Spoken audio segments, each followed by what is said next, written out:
son em mũ đồ dương ba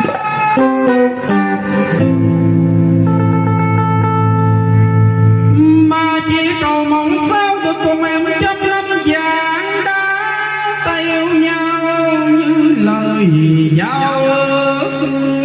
bôi ban đầu.